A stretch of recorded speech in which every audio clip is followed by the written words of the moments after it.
सरकार वरिष्ठ मंत्री आमर अंचल वरिष्ठ जननेता ब्रजराज नगर विधायक आदरणीय सुरेश पुजारी महाशय शासक तथा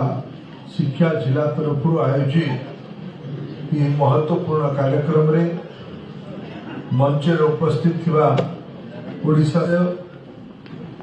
ओडिशा जने टाणुआ कृषक नेता बरगढ़ लोकसभा सदस्य आदरणीय प्रदीप पुरोहित महाशय अपन सीएमडी एमसीए आदरणीय उदय कॉलेजी आमर अंचल आरडीसी मान्यवर सचिन यादव जी आईजी आदरणीय हिमांशु लाल प्रिय झारसुगुड़ार युव विधायक आदरणीय टंकधर त्रिपाठी महाशय आमर जिलार आदरणीय जिलापाल महाशय होबोली जी तथा जिलार आदरणीय एसपी समृद्ध नागरिक वृंद मातृशक्ति शिक्षा परिवार समस्त सदस्य बंधु माने कैरियर काउंसिलिंग आदरणीय श्री स्मिथ परमार जी एठी उपस्थित थिबा समस्त गुरुजन माने समाज झारसुगुड़ा जिलार जिला प्रशासन तथा महानदी कोयला कंपनी को धन्यवाद देवी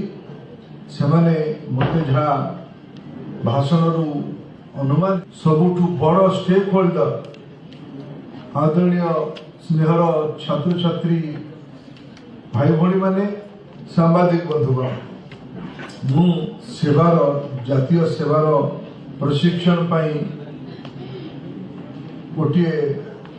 अनुबंध होती आम अंचल पिला को प्रशिक्षण देवाई तापर ये द्वितीय अनुबंध पिला को क्या देला एटा सीएसआर प्रोग्राम रे एटा द्वितीय प्रोजेक्ट प्रथम प्रोजेक्ट जिलार भारतीय कैरियर काउंसिलिंग पाई आउ गोटे उपक्रम आज आरंभ हम मत कि सबुठु अधिका प्रभावित आउ गोटे कार्यक्रम कर जो कार्यक्रम को मिसे निश्चित भाव कॉलेज छात्र छात्री मानकर भी व्यवस्था भितर